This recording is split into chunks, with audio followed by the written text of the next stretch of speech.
Thanks everyone for coming back for another segment of Michigan Conservative Roundtable for our Saturday morning edition. I'd like to welcome our new subscribers. We're growing, albeit slowly, but still growing. For the sake of the new subscribers, I'd just like to get everyone up to speed. We have Kim, Mac, and me. My name is TJ. And for the record, Mac, aside from his quick wit, he's quite the man when it comes to navigating the social media platforms. He's a whole lot better at it than I am. I intend for this segment to be a little bit lighter than normal, not going to launch into any political rants necessarily. I hope that doesn't disappoint any of the old timers out there, but I thought I'd try a little bit more relaxed approach in this one. Sometimes we do group videos, sometimes we do solos. Hopefully next week we'll be releasing some group ones. We fancy ourselves as more of a grassroots channel. We hope to speak for the average Joe out there and kind of let him know, hey man, you're not alone in what you think. So that's kind of our approach to the format of our YouTube channel. We'd appreciate comments. So if you got any ideas on how we can improve our content, feel free to make suggestions. And if and when you do comment, just kind of give us a location of where you're at.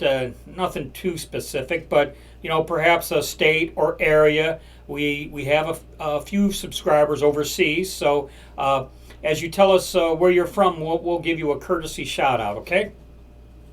So on to what I want to talk about. How many times have we heard the phrase, knowledge is power? It's important to stay informed on current events.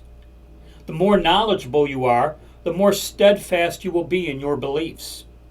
And just a heads up, Kim, Mac, and I don't believe we're conspiratorial theorists. Some might view us as radical for our uncompromising stance. But like I said, we try to fancy ourselves in keeping with the average Joe out there. I'd like to share some of my favorite websites. Sites I go to for information. When I go to do my solos, I want to share some of the websites I go to get my information. I think they're pretty good. So for starters, the Gateway Pundit. And this is a really cool site. It kind of keeps you real current on events. Almost, I won't say up to the minute, but they stay pretty current with the latest news as it gets released. And they'll post an assortment of video, whether it be amateur or professional, whether it be from Twitter or whatever else. But they'll post video with a short news report on whatever the video is pertaining to. And a lot of my video I get from that website. Then there's the Right Scoop. That's what the name of the website, The Right Scoop. And it's very similar to The Gateway Pundit. Follows kind of a similar format. I don't know if they stay quite as current as The Gateway Pundit, but they'll release video also. Sometimes you might even see the same video between The Gateway Pundit and The Right Scoop, which is okay because from my perspective, that's one information source substantiating or confirming another information source. So sometimes they'll show the same video, and for me, that's all right.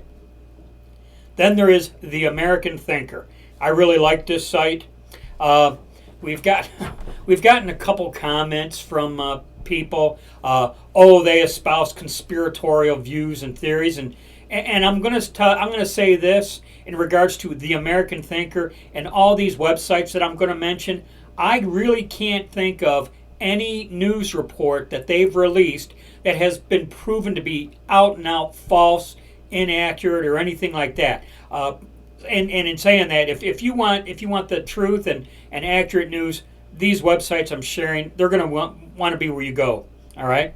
The American Thinker, they have a news section, and then they have like a commentary opinion blog section.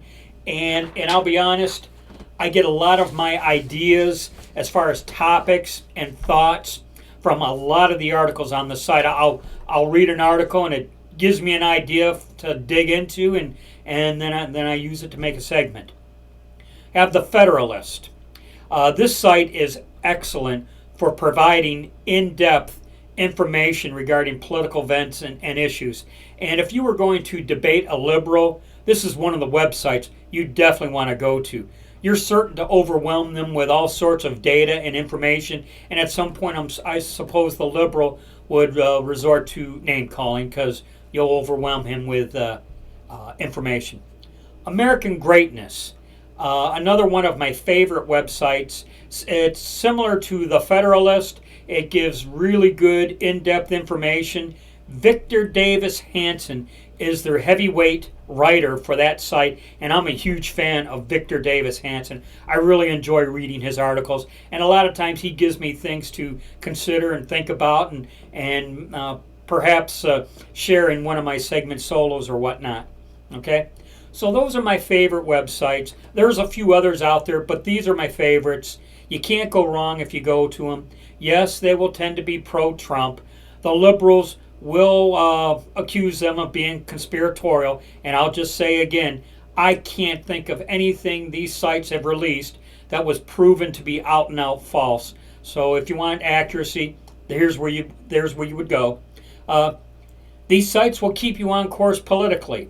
So go to these sites, get informed, stay steadfast. Your immovable position will only further infuriate the liberals. So have fun doing that. That's all I got for now. Maybe in the next segment you'll get a political rant of mine. And as always, stay safe, watch your six, and don't tread on me.